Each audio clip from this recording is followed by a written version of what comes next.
Bonjour, dans cette capsule vidéo, nous allons apprendre comment nous authentifier sur la plateforme Moodle. En fait, s'authentifier sur une plateforme ressemble à une inscription à l'université. En effet, une plateforme d'enseignement est aussi ce qu'on appelle l'université virtuelle. Donc, quand vous vous authentifiez sur la plateforme, c'est exactement comme quelqu'un qui doit d'abord s'inscrire à l'université avant de se voir attribuer le droit de suivre le cours dans les différents espaces de cours. Donc, voilà ce que nous allons faire maintenant nous donne l'autorisation de pouvoir accéder aux différentes ressources de cette plateforme, notamment cette formation que nous allons suivre aujourd'hui. Tant que vous n'êtes pas authentifié, vous ne pourrez pas y avoir accès. Par contre, si vous êtes authentifié, vous pouvez y accéder de n'importe où vous êtes à travers le monde. Donc, nous allons commencer cette procédure d'authentification. Premièrement, pour pouvoir nous authentifier, nous allons commencer par cliquer sur le lien qui se trouve sur la plateforme « Créer un compte ». Je ne sais pas si tout le monde voit ce lien « Créer un compte ». Voilà, je vais devoir cliquer sur ce lien. Voilà. Et quand on clique sur ce lien, un formulaire vous est présenté. Et c'est ce formulaire que vous allez devoir remplir pour vous authentifier sur la plateforme. La première rubrique de ce formulaire est intitulée « Nom utilisateur ». C'est le nom, le petit nom par lequel vous serez identifié sur la plateforme. Exemple, moi je me donne le petit nom M. Martin. M pour mon nom signifie Makumbu et Martin comme prénom. Les deux sont concaténés, c'est-à-dire sont écrits sans espace. Et chacun peut adopter le même principe pour commencer par l'initiale de votre nom suivi de votre prénom. Ce n'est pas une obligation, mais c'est pour que nous puissions nous retrouver facilement par rapport au nom d'utilisateur. Après le nom d'utilisateur vient le tour du mot de passe. Le mot de passe, quant à lui, est soumis à des critères. Le mot de passe, nous dit-on, ne doit pas comporter moins de 8 caractères. Ça peut être plus, mais pas moins. Le mot de passe doit avoir au moins un chiffre ou plusieurs chiffres.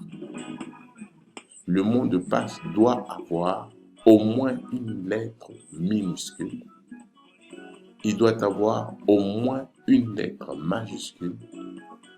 Et il doit avoir au moins un caractère non alphanumérique. C'est quoi un caractère non alphanumérique? Il n'est ni alphabétique ni numérique. C'est le cas par exemple des caractères tels que star, moins, dièse, underscore, ainsi de suite. Je donne ici un exemple. Pour former le mot de passe, je vous conseille d'écrire d'abord ce mot de passe dans votre carnet. Voilà ce que je fais. Je donne par exemple un mot de passe. Mot de passe 20. Est-ce que ce mot de passe obéit aux critères? Est-ce qu'il y a une lettre majuscule? Oui. Il y a au moins une lettre minuscule? Oui. Il y a des caractères spéciaux. Le moins est un caractère spécial. Il y a au moins un chiffre. 20, c'est un chiffre. Donc, je peux compter le nombre de caractères de ce mot de passe. 1, 2, 3, 4, 5, 6, 7, 8, 9, 10, 11, 12, 13, 14. 14, c'est plus de 8. Donc, ce mot de passe obéit bien aux critères de mot de passe. Je vais le copier. CTRL-C. Et je vais aller justement le saisir dans la case mot de passe.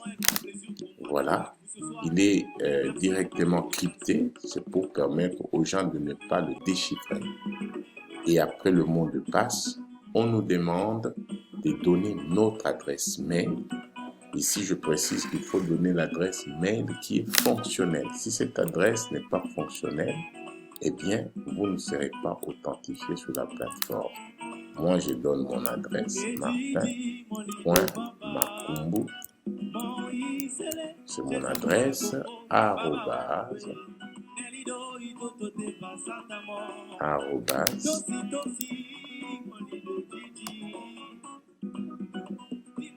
outlook.fr.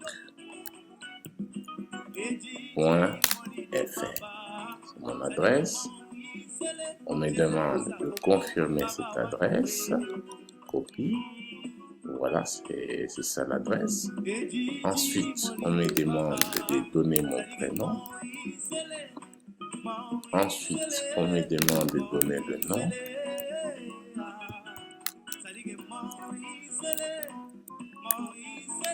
On me demande de préciser la ville.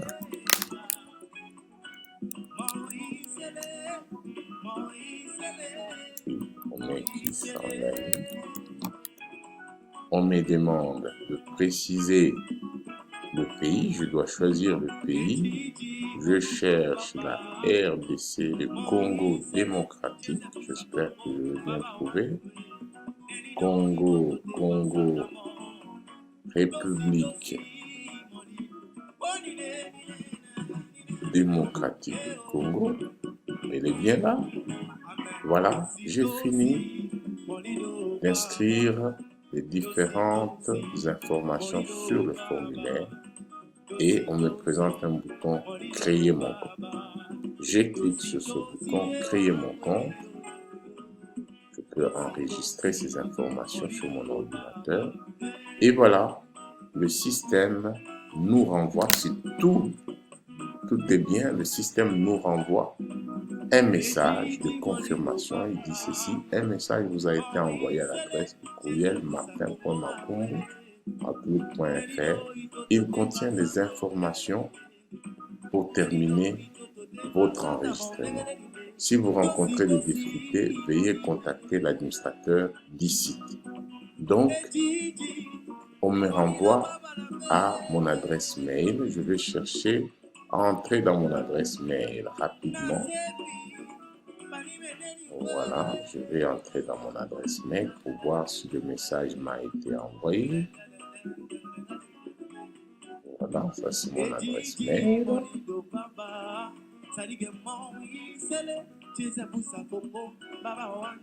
En patience, voilà, je vois déjà un message tout en haut du système administrateur de Unikis Class.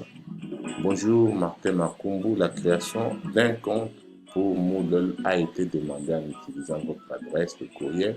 Pour confirmer votre enregistrement, veuillez visiter la page suivante. Donc voilà, on me demande de visiter cette page. Je veux copier le lien de la page, je mets ici et je valide. Voilà, il me renvoie à cette page pour confirmer. Il dit: merci Martin Makumbu Saka, votre enregistrement a été confirmé. Continuez. Je peux continuer et vous allez vous apercevoir que tout en haut, je me connecte sur la plateforme sous mon nom qui est affiché ici. Là, c'est pour me dire effectivement, je suis reconnu sur cette plateforme. Voilà. Et si vous voulez bien vous déconnecter sur la plateforme, on se déconnecte par ici. Vous cliquez sur votre nom et vous allez sur déconnexion. Voilà. Et la prochaine fois, lorsque vous aurez besoin d'entrer dans la plateforme, vous ne passez plus par création d'un compte. Vous allez maintenant vous authentifier en donnant vos différents identifiants. Comme là, par exemple, mon identifiant, c'est un Martin. Et puis, je fournis le mot de passe.